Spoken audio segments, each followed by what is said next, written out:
So look, if you're confused about what's Art Deco and what's Art Nouveau, you're not alone, right? These are complicated, a little bit, you could say sophisticated, but even on the, on the verge of kind of pretentious words in some sense. If you say them in the wrong circles, then people are gonna cock an eyebrow at you and say, what on earth is this person saying? What are they talking about? Because these two styles get mixed up all the time. And while they both shaped early 20th century design, they're actually pretty different. One is all about bold geometry, luxury, and machine-age glamour, but the other is fluid, romantic, and inspired by nature's curves. And so in this video, you're gonna learn the 5 key design elements where these two styles part ways. So the next time you spot a sunburst mirror or a stained glass archway, you'll know exactly what you're looking at and how to sound smart to the people around you. So the first thing we need to talk about here are shapes and line work. In interior design, shape is more than just aesthetics. It's how a space flows. And Art Nouveau and Art Deco make radically different choices here. Art Nouveau feels like nature in motion, with curves, vines, and swirls that all flow into one another. But Art Deco, on the other hand, is about sharp geometry and architectural precision. So it's less about movement and it's more about structure. So let's start by looking at some Art Deco spaces so you know what I'm talking about here. Okay, so here the ceiling design uses layered rectangles, repetitive borders, and this zigzag-like motif to create a bold architectural rhythm with no curves in sight. And this fireplace is framed with precise edges and accented by a golden fan-shaped guard, which both emphasize rigid geometry and symmetry. And so Art Deco interiors rely on sharp angles, repetitive geometry, and really structured layouts. Everything feels deliberate, aligned, and architecturally very bold. But now let's look at a few Art Nouveau spaces so you can see the contrast. Here we've got this big sweeping staircase that uses really elegant ironwork that curls like vines, with no harsh angles, just flowing organic lines that feel alive, and in this space, they feel pretty theatrical. And then in this entryway, you can see that it's framed by columns and arches that stretch and bend into decorative curves, which are echoed in the ceiling and these mosaic floor patterns. And so Art Nouveau interiors really lean into those organic, nature-inspired curves. The lines bend, twist, and spiral like tendrils or the branches of a tree, and this serves to create a sense of motion and softness. Now, the second thing I want to talk about is the color palette and mood of these spaces, because in a lot of spaces, the color can control the entire mood of that space. And unsurprisingly, in Art Nouveau spaces, the colors are inspired by nature. So they're soft, romantic, and often filtered through stained glass or mosaic.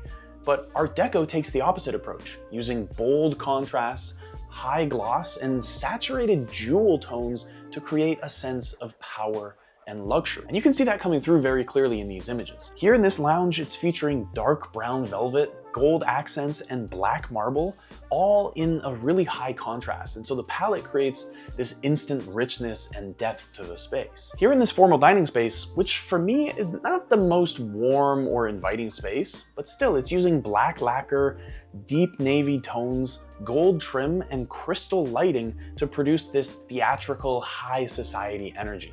And then this black and gold bathroom really amps up the drama with the geometric floor patterns and the glowing amber lighting, which emphasizes the sense of luxury, but also precision. And so as you can very clearly see, Art Deco interiors favor bold, glamorous palettes. So black and gold, like we just saw, highly saturated jewel tones, and chrome finishes, which are layered for visual impact and a sense of confident sophistication. But Art Nouveau interiors take a completely different approach, and I want to show you the contrast through the lens of staircases, because staircases are a design element where Art Nouveau interiors really shine. So this first staircase is winding through this soft cream-toned interior with delicate iron railings and these subtle gold accents, while the pastel stained glass adds some gentle washes of blue and pink. Now, if we just go down a level in this same room, you can see that the warm oranges and dusty pinks are blending with this swirling mosaic floor, which creates a kind of soft gradient across the walls and ceiling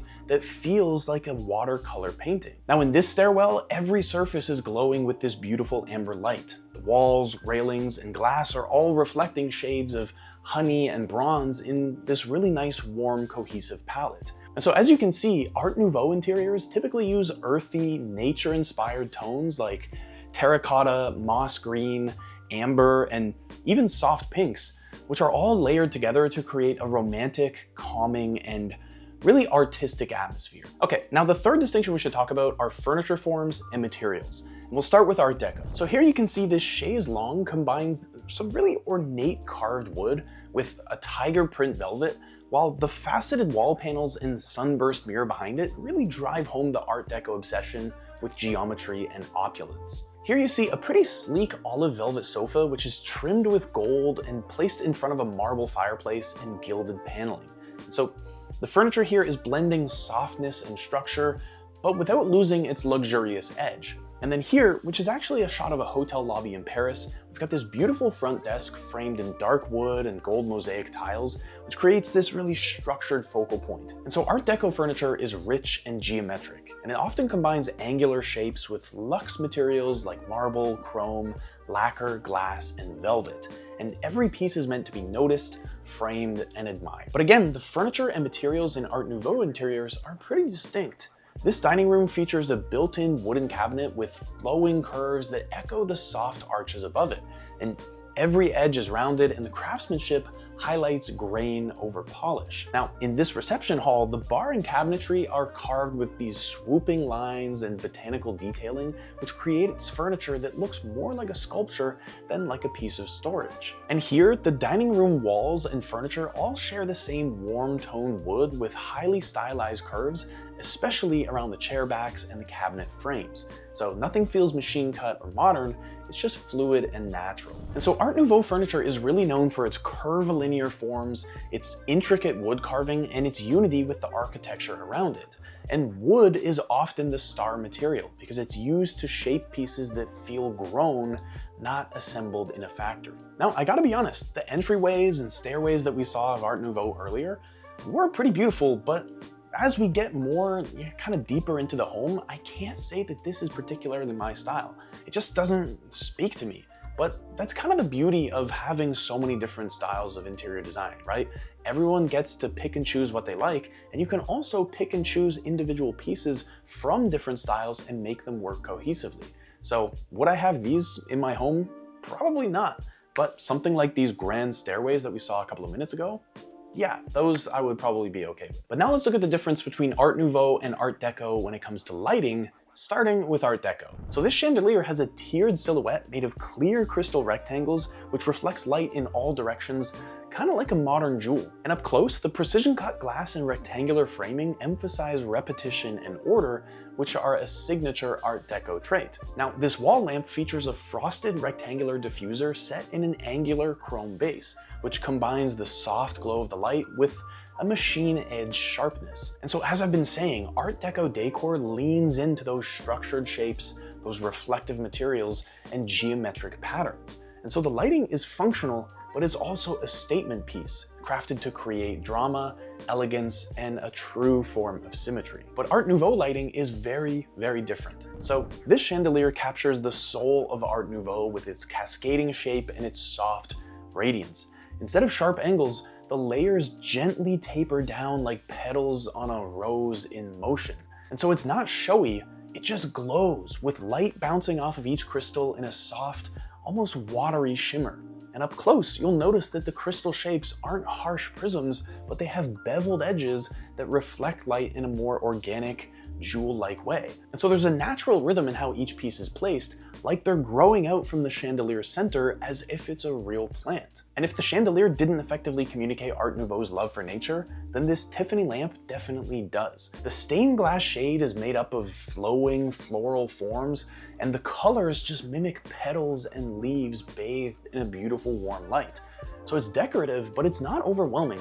And honestly, it feels handcrafted and personal. So Art Nouveau lighting doesn't just light up the space, but it adds softness, movement, and warmth.